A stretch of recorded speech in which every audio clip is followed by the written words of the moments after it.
Tātad beidzot mēs esam nonākuši līdz tai vietai, kad ir jāsāk taisīt karta. Kartas failiņu mēs jau uztaisījām, kur viņš ir, kurs numur 1, varam viņu vaļā, un sākam lēnā garā pievienot šablonus. Tātad te ir augšā lodziņš, templates, varam viņu vaļā, un ar šito te plusiņu meklējam, kur mums ir šabloniņi. Te ir kur mūsu ortofoto, mūsu krāsainais reliefs, parastais reliefs, pelēkais, un kupicas, pa kluso uztaisīju. Un tagad pa vienam mēs pamēģināsim viņus ielādēt. Sāksim ar pirmo, varam vaļā. Viņš uzdos dažus jautājumus, no sākuma būs sarežģītāk, pēc tam vienkāršāk. Un šeit mums jāatcerās vienmēr mūsu maģiskais skaitlis, un tas ir EPSG 3059. Tā, kaut kas nesanāca. 3059. Ok, viss ir smuki, viss skaisti. Spiežam ok. Šeit kā pievienot? Pievienot pēc EPSG koda. Ok. Un tā, viņš ir pum, parādījās. Tāpat ņemam nākamo un faktiski visus šabloniņus. Pēc kārtas te jau vienkāršāk, šities tik daudz jautājumus neuzdod. Ok. Nākamais šabloniņš. Ortofoto. Pievienot. Open. Pēc EPSG. Ok.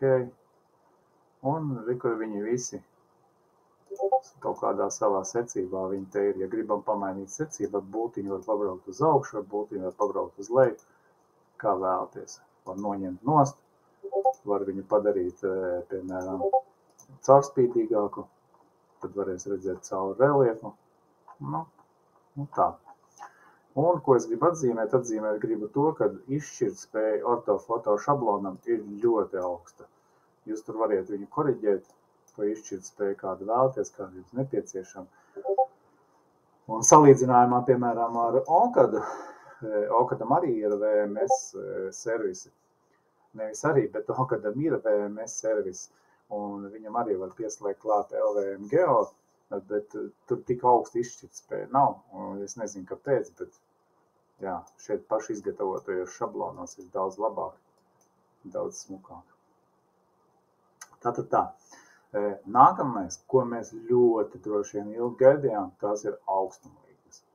Augstumlīknes ielādējās nevis caur šejien. Es esmu redzējis pamācības, kurās rāda, ka augstumlīknes var ielādēt caur šejien, bet šeit viņas būs tā kā bildītas, jūs viņas nevarēsiet rediģēt, tāpēc viņas būs pilnīgi bezjēdzīgas. Augstumlīknes mēs importējam. Nospiežam import un sameklējam, kur ir mūsu augstumlīknes. Mūsu augstumlīknes ir šeit. Mums der tikai CHP fails. Tas otrs fails, tas norāda droši vien kaut kāds koordināts vai ko to, es nezinu.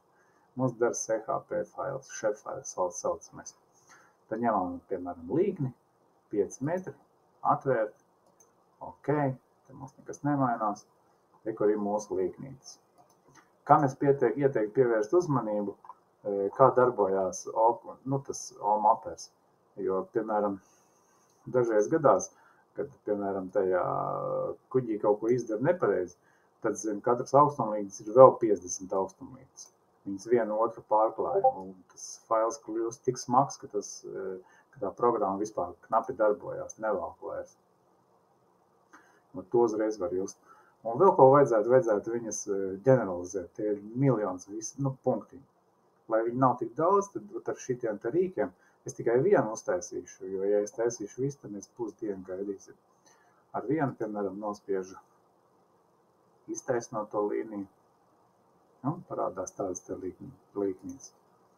Varam vienkārši paņemt, iezīmēt viņas visas, ja? Select all un nospiest, lai ar visām uzreiz tā izdara. Bet tas būs lēni un ilgi, tāpēc es šoreiz to tā nedarīšu. Bet šī augstumlīkne mums vēl nav īstā augstumlīkne, tāpēc mēs viņas visas atzīmējam, iezīmējam visas. Tas ir tā. Es ņemu šitē, uzklikšķinā labo peles taustiņu un select all objects, ja? Visus objektus iezīmē. Viņas visi iezīmē un nomaina apzīmējumu pret šito. Un viss, re, ka mums ir augstumlīkne. Gatavs. Tālāk mēs ņemam visas pēc kārtas tieši tādā pašā veidā. Tieši tādā pašā veidā. Re, kur ir indeksa augstumlīkne. Atveram. Ok.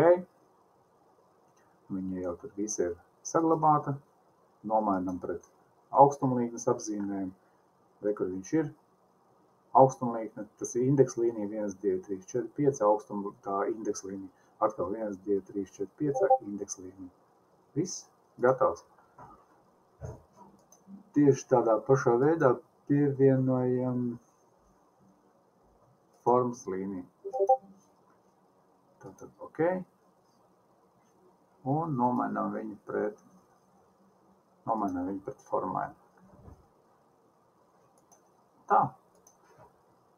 Kur mums ir tieši tādā pašā veidā, mēs varam visus arī viņus ģeneralizēt ar šiem te diviem instrumentiem. Ok?